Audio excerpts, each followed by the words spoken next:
Hello student, I am Rajni Gupta. Welcome to science solution. आज हम पढ़ेंगे क्लास 7 साइंस का चैप्टर 10 जिसका नाम है जीवों में श्वसन। तो बस श्वसन मतलब सांस लेना। तो हम सांस क्यों लेते हैं, कैसे लेते हैं, दौड़ते समय हमें हांफी क्यों आती है, और अंत श्वसन श्वसन क्या है, इन सब बातों पर डिस्कस आज हम इस पार्ट में करेंगे।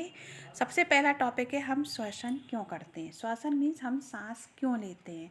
जैसा कि हम जानते हैं कि जो हमारा जो जीव है, सभी जीव सूक्ष्म इकाइयों, छोटी छोटी सूक्ष्म इकाइयों से मिलकर बनते हैं। कोशिका जीवों की सबसे छोटी संरचनात्मक इकाई है ना। जैसे हमारी प्रत्येक कोशिका को में जो कार्य होते हैं, पोषण, परिवहन, उत्सर्जन, जनन जैसे कुछ कार्य को संपादित करने के लिए कुछ ना कुछ भूमिका होती है। तो पर इन कार्यों को करने के लिए कोशिका को किसकी आवश्यकता होती है? ऊर्जा की आवश्यकता होती है। अब ऊर्जा कहाँ से आएगी? ऊर्जा के लिए हम क्या करते हैं? खाना खाते हैं। अपनी मम्मी हमसे कहती रहती हैं खाना खा लो, खाना खा लो, तभी हमको ये एनर्जी मिलेगी, है ना। तो जब अपन खाना खाते हैं तो भोजन में जो संचित ऊर्जा होती है, श्वसन के समय क्या होती है? मुक्त होती है। और सभी जीवों को भोजन से ही हमें क्या मिलती है? ऊर्जा मिलती है। और भोजन प्राप्त करने के लिए ही हमें काय की आवश्यकता होती है? श्वसन की आवश्यकता होती है। श्वसन के क्या होता है कि हम देखते हैं वायु में क्या होती है? ऑक्सीजन होती है। जब हम सांस छोड़ते हैं तो वायु को शरीर से बाहर निकालते हैं, है ना। तो वायु में सांस द्वारा अंदर ली गई वायु की तुलना में CO2 की जो मात्रा होती है वो कैसी होती है? अधिक होती है। क्योंकि हम सांस जब लेते हैं तो CO2 लेते हैं और CO2 को कैसे लगते हैं? बाहर निकालते हैं। इसी प्रक्रिया में क्या होता है, तो कोशिका में ऑक्सीजन भोजन के रूप में विघटन में सहायता करती है। कोशिका में भोजन के विघटन से ही हमें क्या होती है? ऊर्जा मुक्त होती है, जिसे हम कोशिकीय श्वसन कहते हैं। मतलब कोशिकाओं में जो ऑक्सीजन हम जो लेते हैं वो भोजन के विघटन में सहायता कर, जो हम सांस के द्वारा हमने जो ऑक्सीजन ली तो ऑक्सीजन ने क्या किया? जो हमने भोजन किया उसको तोड़ने में सहायता की, है ना। उसको जब हमने भोजन को तोड़ा तो ऊर्जा निकली, तो उसी को हमने क्या कहा? कोशिकीय श्वसन कहा। और सभी जीवों की कोशिकाओं में क्या होता है? कोशिकीय श्वसन होता है। क्या होता है, जब जब अपन CO2 अंदर लेते हैं तो भोजन का विघटन होता है। तो भोजन का विघटन जो होता है, भोजन माना ग्लूकोज मतलब ही भोजन का विघटन, ठीक है। तो जब ये विघटन ऑक्सीजन के उपयोग के द्वारा होता है तो उसे हम क्या कहते हैं? वायवीय श्वसन। और ऑक्सीजन की जो अनुपस्थिति में होता है भोजन का विघटन मतलब भोजन का तोड़ना, वो कहलाता है अवायवीय श्वसन। मतलब वायवीय श्वसन क्या होता है? ऑक्सीजन की उपस्थिति में, और अवायवीय भोजन की अनुपस्थिति में। अब ऐसी क्रिया क्या होती है अपन इसको समझेंगे कि ग्लूकोज मतलब होता है अपना भोजन। तो ग्लूकोज लिया, ऑक्सीजन की उपस्थिति में CO2 प्लस जल प्लस ऊर्जा, ठीक है। ये इस 3 चीज़ों में अपना भोजन क्या होता है? टूटता है। पर कुछ जीव ऐसे होते हैं जो बिना ऑक्सीजन की उपस्थिति में श्वसन करते हैं, वो अवायवीय जीव कहलाते हैं। क्या कहलाते हैं? अवायवीय जीव कहलाते हैं। अब जी वायु की अनुपस्थिति में जो क्रिया होती है भोजन विघटित होता है, उसे समझते हैं। भोजन का ऑक्सीजन की अनुपस्थिति में, ऑक्सीजन की अनुपस्थिति में होगा तो क्या बनेगा? अल्कोहल बनेगा, CO2 प्लस ऊर्जा बनेगी। पर ये अवायवीय श्वसन कुछ थोड़े समय के लिए होता है, ठीक है। लेकिन जब हम कभी बहुत देर तक व्यायाम करते हैं, तेज़ी से दौड़ते हैं, कई घंटे टहलते हैं, साइकिल चलाते हैं, इसके लिए हमें अधिक ऊर्जा की आवश्यकता होती है। तब हम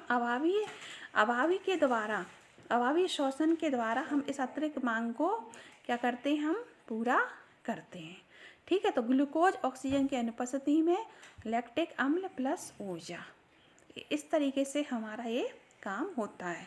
तो अब हम देखते हैं, जब हम अत्यधिक व्यायाम या एक्सरसाइज करते हैं तो हमारी पेशियों में ऐंठन क्यों होती है, तो इसको भी समझेंगे। ऐंठन इसलिए होती है क्योंकि जब पेशियां अवायवीय रूप से श्वसन करती हैं, अवायवीय तो बता ही दिया ऑक्सीजन की अनुपस्थिति में, तो क्या होता है? ग्लूकोज का आंशिक विघटन से लैक्टिक अम्ल, अभी अपन ने पढ़ा ही था ऊपर, CO2 बनते हैं। लैक्टिक अम्ल का जो संचयन होता है वो पेशियों में ऐंठन उत्पन्न करता है। अब अपन ने वायु की अनुपस्थिति में श्वसन किया तो क्या बना? लैक्टिक अम्ल बना, और लैक्टिक अम्ल मिला तो अपनी पेशियों में क्या हुआ? ऐंठन आया। तो इसके लिए हमें क्या करना चाहिए? गर्म पानी से स्नान करना चाहिए और मालिश करना चाहिए, इससे ऐंठन में आराम मिलता है।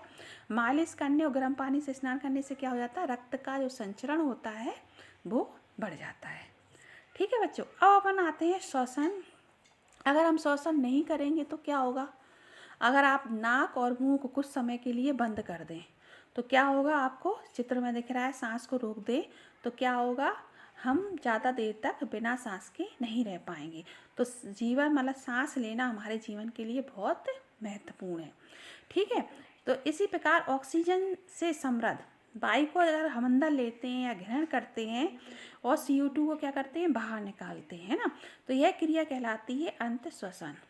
ठीक है, माना ऑक्सीजन से समृद्ध वायु को अंदर लेना क्या कहलाता है, अंत श्वसन इनहेल, और CO2 को बाहर निकालना क्या कहलाता है, उच्च श्वसन। ये सतत प्रक्रिया है और व्यक्ति जब तक जीवित रहता है ये क्रिया चलती रहती है। ठीक है, अब कोई व्यक्ति 1 मिनट में कितनी बार सांस लेता है यह उसकी क्या कहलाती है, श्वसन दर कहलाती है। क्या कहलाती है, श्वसन दर कहलाती है। अब ये श्वसन दर भी अलग अलग कंडीशन में अलग अलग रहती है कि जैसे अगर हम विश्राम कर रहे होंगे तो विश्राम की अवस्था में जो हमारी श्वसन दर होगी 1 मिनट में 15-18 बार होगी, और अपन अंदर लेंगे। अधिक व्यायाम करेंगे तो क्या होगा, श्वसन दर अपनी 25 बार प्रति मिनट बढ़ सकती है।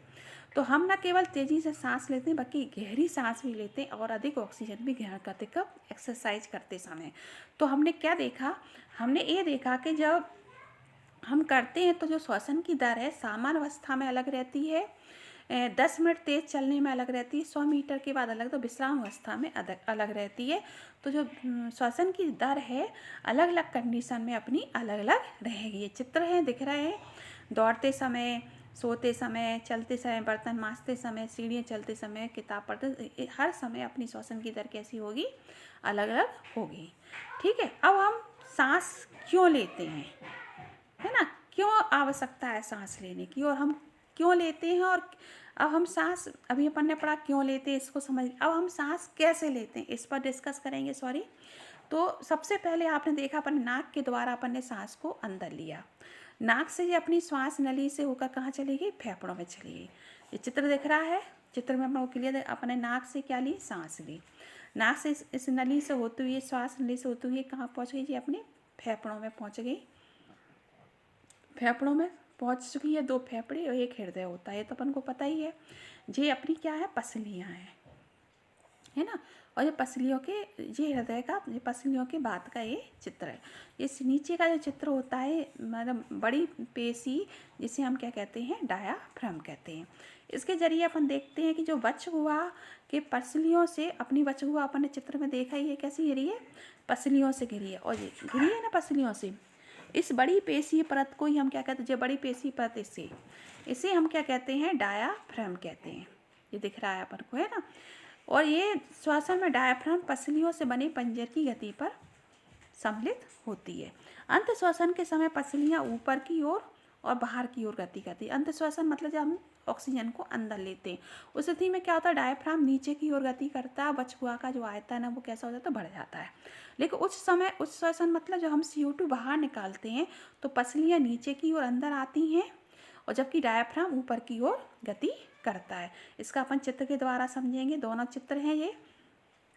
जब अपन सांस अंदर ले रहे हैं तो क्या हो रहा है, वायु अंदर आ रही है तो पसलियाँ बाहर की ओर गति कर रही हैं, ठीक है, और डायाफ्राम क्या हो रहा है, नीचे की ओर गति कर रहा है। जैसे वक्षगुहा का जो आयतन है, वक्षगुहा में सीने का आयतन कैसा हो गया, बढ़ जाता है। लेकिन जब अपन सांस को छोड़ते हैं तो अपनी पसलियाँ अंदर की ओर गति करती हैं और डायाफ्राम पूर्ण स्थिति में आता है। तो देख रहे हैं, तो जो वक्षगुहा का जो आयतन है, मतलब जो अपना सीना है का जो आयतन है वो कम, आयतन मतलब ये कहना चाहिए कि अपना कोई चीज़ भर जाए और एकदम सुकड़ जाए, है ना, ये चीज़। ये आपको चित्र से क्लियर दिख रहा होगा। इस प्रकार अंत श्वसन और उच्च श्वसन, जैसे इंग्लिश में इनहेल और एक्सहेलेशन कहते हैं। और धूम्रपान फेफड़ों के लिए क्षति पहुंचाता है, इसलिए हमें धूम्रपान से हमें बचना चाहिए, है ना। अब इसके बाद है तो सीना फुलाना, तो सीने की नाप सब बच्चों की अपन लेंगे, कौन कितना सीना फुलाता है, इससे एक एक्टिविटी हो जाएगी, बच्चों को पता भी चलेगा सीना फुलाना। अब इस एक्टिविटी को जो अभी अपन ने देखा था ना, वक्षगुहा का आयतन बढ़ना और कम होना, डायफ्राम, जो भी इसी को अपन एक क्रियाकलाप के द्वारा समझेंगे। ये चित्र आपको दिख रहा होगा, है ना, इसमें एक नली है, प्लास्टिक की बोतल है, नली, इसमें गुब्बारे लगा दिए गए हैं और ये रबर सीट डायफ्राम का काम करेगी। जैसे ही हमने ये रबर सीट में डायफ्राम को नीचे की ओर खींचा, है ना, तो ये गुब्बारे फूल जाते हैं और जैसे ही हम डायफ्राम को मूल स्थिति में लाते हैं गुब्बारे पुचक जाते हैं। तो ये श्वसन की क्रियाविधि आपको समझ में आ गई होगी कि इस तरीके से अपन फेफड़ों पे होने वाले प्रसार को अपन समझ सकते हैं। अब उस श्वसन में बाहर हम क्या निकालते हैं, तो हमें पता है उस श्वसन में हम क्या निकालते हैं, CO2 गैस निकालते हैं।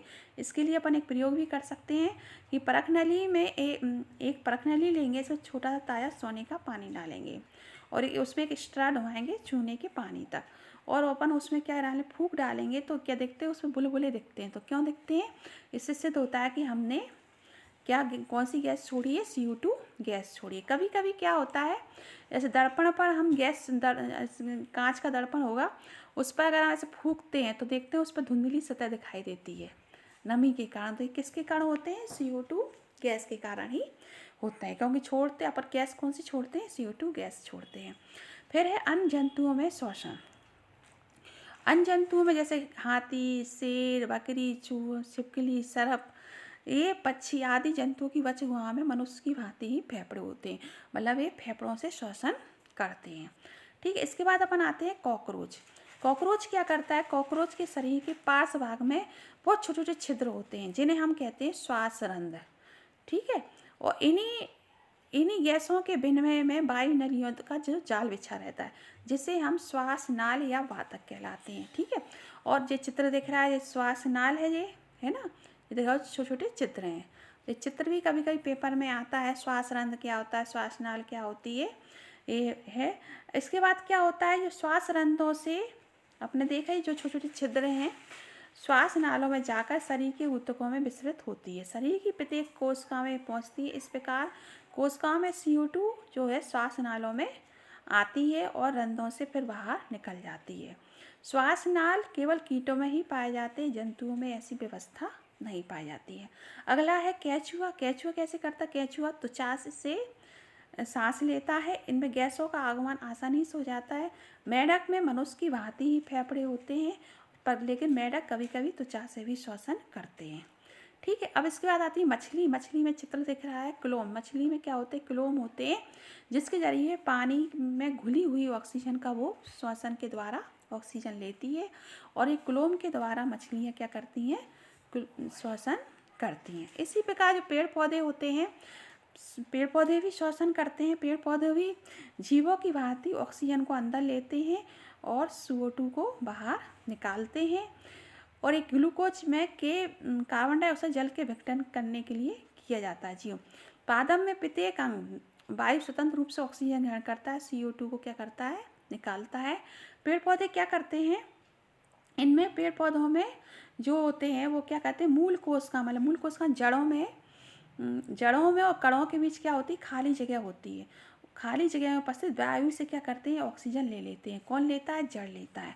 और पत्तियों में क्या होता है, छोटे छोटे छिद्र होते हैं जिन्हें अपन रंध्र कहते हैं, और ये CO2 और गैस के आदान प्रदान में सहायता करते हैं। तो इस प्रकार हमने इस पाठ में पढ़ा कि श्वसन एक महत्वपूर्ण जैविक प्रक्रम है जो सभी जीवों को अपनी उत्तरजीविता, मतलब जीवित रहने के लिए, ऊर्जा प्राप्त करने के लिए श्वसन करने की आवश्यकता होती है। तो आपको समझ में आ गया होगा, मतलब श्वसन जो क्या होती है, एक महत्वपूर्ण जैविक प्रक्रम है। ठीक है, और ये सभी जीवों को अपनी उत्तरजीविता, मतलब जीवित रहने के हेतु आवश्यक ऊर्जा को प्राप्त करने के लिए श्वसन करने की आवश्यकता है। ये चित्र भी कभी कभी पेपर में आता है तो आप बना सकते हो। फिर अपन इसके मूल शब्दों पे आते हैं, महत्वपूर्ण शब्दों पे। अब है वायवीय श्वसन। वायवीय श्वसन क्या होता है, जो श्वसन वायु की उपस्थिति में हो उसे अपन कहते हैं वायवीय श्वसन। अवायवीय जो ऑक्सीजन की अनुपस्थिति में होता है ना। श्वसन दर क्या होती है, 1 मिनट में जो व्यक्ति जितनी बार सांस लेता है वो क्या कहता है, श्वसन दर कहलाती है। कोशिकीय श्वसन क्या होता है, कोशिकाओं में ग्लूकोज का विघटन क्या होता है, जीव की, ग्लूकोज मतलब भोजन, भोजन का जो विघटन जीव की कोशिका में ही होता है, जिसे हम क्या कहते हैं, कोशिकीय श्वसन कहते हैं। डायफ्राम क्या होता है, सबसे बड़ी जो पेशी होती है नीचे की तरफ पसलियों में, उसे वो क्या कहलाती है, डायफ्राम कहलाती है। और उस श्वसन मतलब CO2 का बाहर निकालना, गैस का जो गैस को छोड़ना क्या कहलाता है, उस श्वसन। अंत श्वसन मतलब O2 गैस को अंदर लेना अंत श्वसन कहलाता है। क्लोम जो मछलियाँ होती हैं वो फेफड़ों के द्वारा क्या करती, मछलियाँ क्या होती हैं, क्लोम के द्वारा क्या करती हैं, सांस लेती हैं। फेफड़े, अपने फेफड़े के द्वारा हम भी सांस लेते हैं। गाय, बकरी, मेंढक, ये सभी छिपकली सब फेफड़ों के द्वारा सांस लेते हैं। अब आते हैं 3 शब्द हैं श्वास नली, श्वासरंध्र और श्वास नाल और प्राण या वातक भी इसे कहते हैं। तो कॉकरोच ये जो कीड़े होते हैं उनके पास भाग में छोटे छोटे छिद्र होते हैं जिन्हें हम श्वास रंध्र कहते हैं। इन्हीं श्वास रंध्रों से जो जो अपनी जो गैस कीटों में गैस के विनिमय के लिए वायु नलियों का जो जाल बिछा रहता है, ये वायु नलियाँ कहलाते हैं। और उन्हीं को हम क्या कहते हैं, श्वास प्राण या वातक कहते हैं। तो बच्चों यह पाठ पूरा हो गया है, आपको समझ में आ गया होगा। कहीं भी कोई भी शब्द अगर आपको समझ में नहीं आया उसे कमेंट सेक्शन में लिखना, मैं सभी के प्रश्नों के उत्तर देने की कोशिश करूँगी। अगर आपने मेरे चैनल को सब्सक्राइब नहीं किया तो बिल्कुल कीजिएगा, जिससे आने वाले वीडियो की नोटिफिकेशन समय पर मिलते रहें। घर पर रहें, नेक्स्ट वीडियो में मिलते हैं। धन्यवाद।